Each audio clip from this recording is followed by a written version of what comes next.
Jamaah sekalian, kita melanjutkan membaca hadis yang ada dalam kitab Riyadhus Shalihin.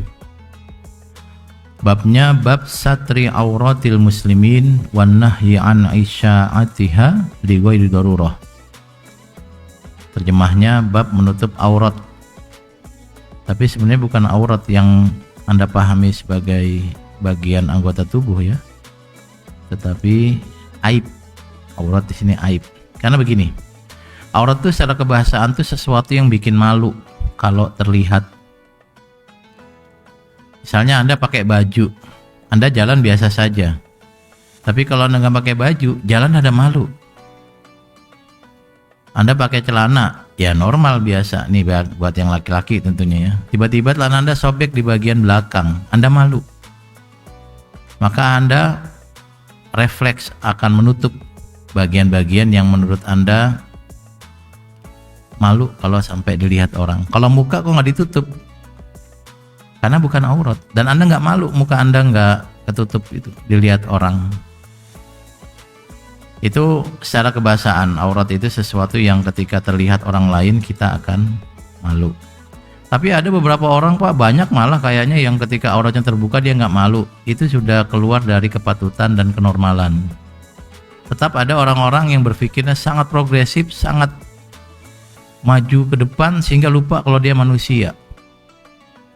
Manusia itu ya di normalnya dari dulu kita melihat pakai pakaian tiba-tiba dia telanjang. Mirip kayak binatang. Binatang nggak pakai baju nggak malu.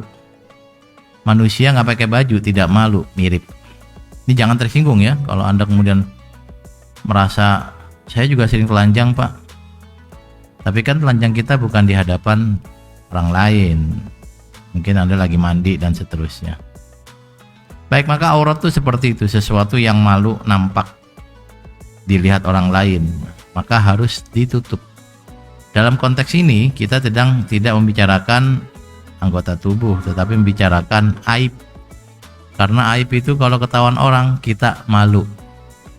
Nah, bab ini itu bisa dipahami bab menutup aurat diri sendiri, bab menutup aib diri sendiri dan bab menutup aib orang lain. Tetapi maknanya adalah bab menutup aib orang lain. Karena kalau aib sendiri Anda pasti berusaha menutup ya.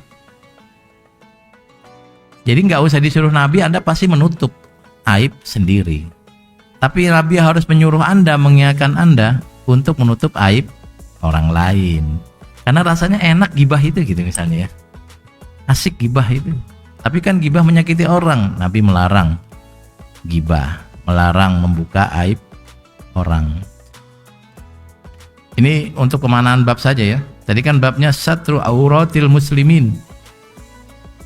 Bab menutup aurat. Nah, aurat dipahami sebagai aib. Aib ini dipahami sebagai aib orang lain, bukan aib diri sendiri. Karena diri sendiri kalau punya aib pasti kita akan berusaha menutupinya tanpa harus disuruh oleh Nabi.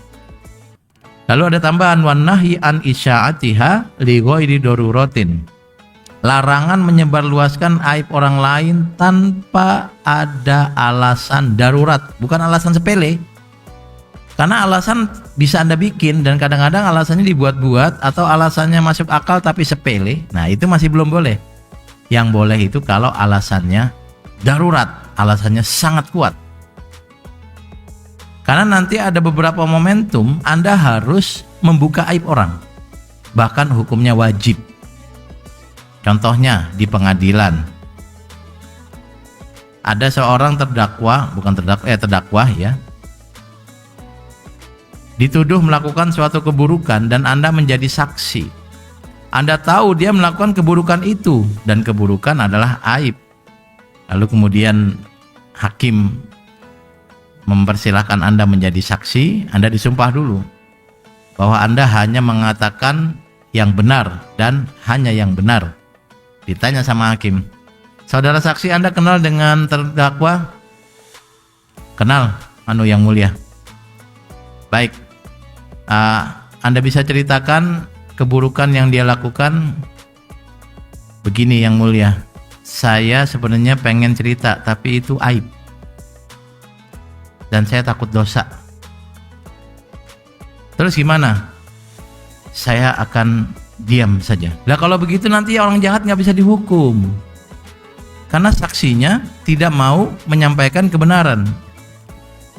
Maka dalam konteks ini saksi wajib, bukan cuma boleh, wajib menyampaikan kebenaran yang artinya membuka aib seseorang. Makasih.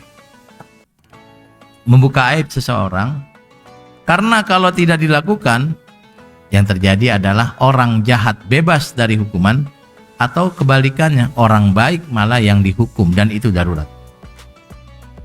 Gitu ya. Jadi jangan dipahami secara utuh, total, absolut, tidak boleh buka aib oleh di pengadilan. Contoh lagi, ketika Anda konsultasi, boleh ya. Ada seorang perempuan datang ke Nabi, Nabi, saya mau gugat cerai. Kenapa? Karena suami saya seperti hudbatus saub, seperti ujung baju. Ini kiasan, maksudnya impoten. Lalu Nabi menganggap itu alasan yang kuat. Lalu Nabi bilang, apakah kebun yang dulu dijadikan mahar masih engkau miliki? Masih Nabi. Maukah engkau kembalikan sebagai iwat? Kalau dalam bahasa fikih ya, iwat. Kalau khulu kan harus ada iwat. Mau Nabi. Nah, Nabi kemudian mengizinkan gugatan cerainya dikabulkan. Kalau perempuan ini nggak melaporkan ke Nabi aibnya, Nabi nggak bisa memutus boleh atau tidak. Nabi, ini contohnya ya, saya mau menggugat cerai suami saya. Kenapa? Ada alasannya, Nabi sangat kuat, tapi saya nggak bisa ngomong. Oke. Sekuat apa? Kuat banget Nabi. Kalau Anda tahu pasti Anda izinkan. Iya, tapi apa? Saya nggak mau buka aib. Ya nggak bisa diputuskan. Ketika Anda konsultasi pada orang, orang itu perlu tahu, dan kadang-kadang Anda membuka aib diri Anda sendiri atau membuka aib orang lain. Tetapi harus dilihat urgensinya.